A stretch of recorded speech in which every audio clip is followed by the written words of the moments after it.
Welcome to Wednesday Walks Together. It's difficult to believe that it's Wednesday already, again.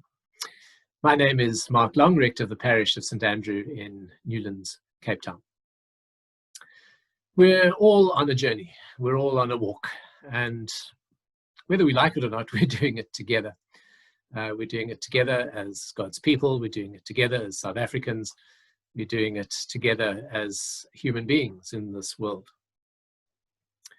The pandemic has been part of our journey, and along with it, lockdown, various levels of alert, and various restrictions that go with that. Certainly speaking for myself, losing freedoms is an unpleasant reality, and perhaps is awakening me to something of the struggle that goes on beyond my life in the lives of others, where freedoms just are not available because resources are lacking. And of course, resources are lacking because our economy is not in a good place. Our economy is not in a good place because of politics that have become corrupt and self-serving. And as one adds all of that onto itself, it just can become quite a weight and quite heavy, and quite a burden.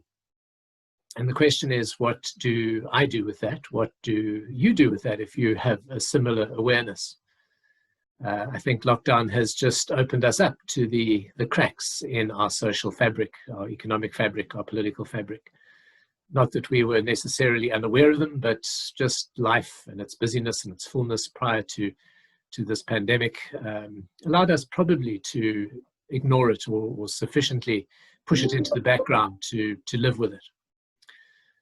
But for me, part of what this lockdown time has done is just highlighted the need to really be looking at those things that need fixing in our world. By personality, I naturally like to see things fixed. I'm also aware I have a lot of ideas about what should happen, but I'm not always very good at motivating action to fix those. And largely in the broader context of our socio-economic and political environment, I feel relatively powerless as an individual. But actually, it's partly what the Christian gospel is about. It's as we all put our own skills, our own ability, and make those available to God, that something big can be built and meaningful changes can be brought about. Part of the way in which our faith speaks about change is repentance and sin. And I think you all know I've been reading quite a bit of Patrick Otuma's work, and still involved with his book In the Shelter, Finding a Home in the World. And interestingly, part of my reading last night just touched on repentance and sin. And I found his description or definition of both quite helpful. He went back to the Greek roots of those words. And repentance, from the Greek perspective, speaks of a change of thought. Metanoia is the Greek word. And meta speaks about going beyond.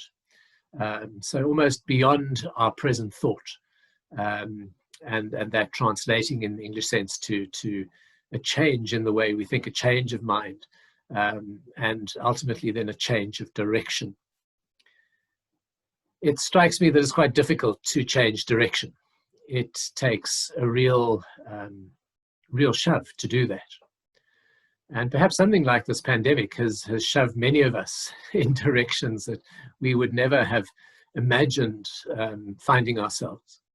And yet we've handled that, we've coped with that. Not always well, but we're alive, we're kicking, we're moving forward. And so there's a real need from a faith perspective for us to be open to a change of mind, and along with that, a change of attitude, and ultimately a change of direction. Patrick then goes on to speak about sin, and says essentially, and links it to the Greek word, which I don't know that I'd be able to pronounce properly, so I'm not going to. But he links it to the word that speaks of missing the mark. And I don't know what your picture of sin is, but sin's kind of a word that we don't really use much in common speech in today's world. something that we kind of hear in the Church of the Faith space.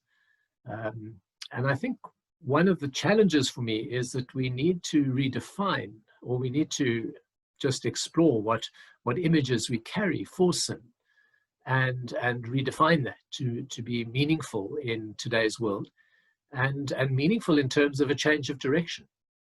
And so for me, that sense of missing the mark was helpful, because in missing the mark, Padraig suggests that actually that involves us then needing to reorientate the direction of our lives, or of course the direction of our common lives together. And so I think there can be no denying that on all sorts of different levels, personal, community, nation, global, we do miss the mark in so many profound ways, important ways. And there is this huge need for us to be open to change. And that ultimately is part of the call of God on our lives. It is to change. It's to reorientate ourselves, to align ourselves with the goodness and purposes of God, and to then walk that road. And so my question, I think, to myself and to each of you who's interacting with this, you know, what are the areas that we've become aware of that need change? And it's easy to suggest it's somebody else's responsibility, but for us to actually then say, no, it's my responsibility, it's our responsibility, and to begin to ask the question, what am I going to do?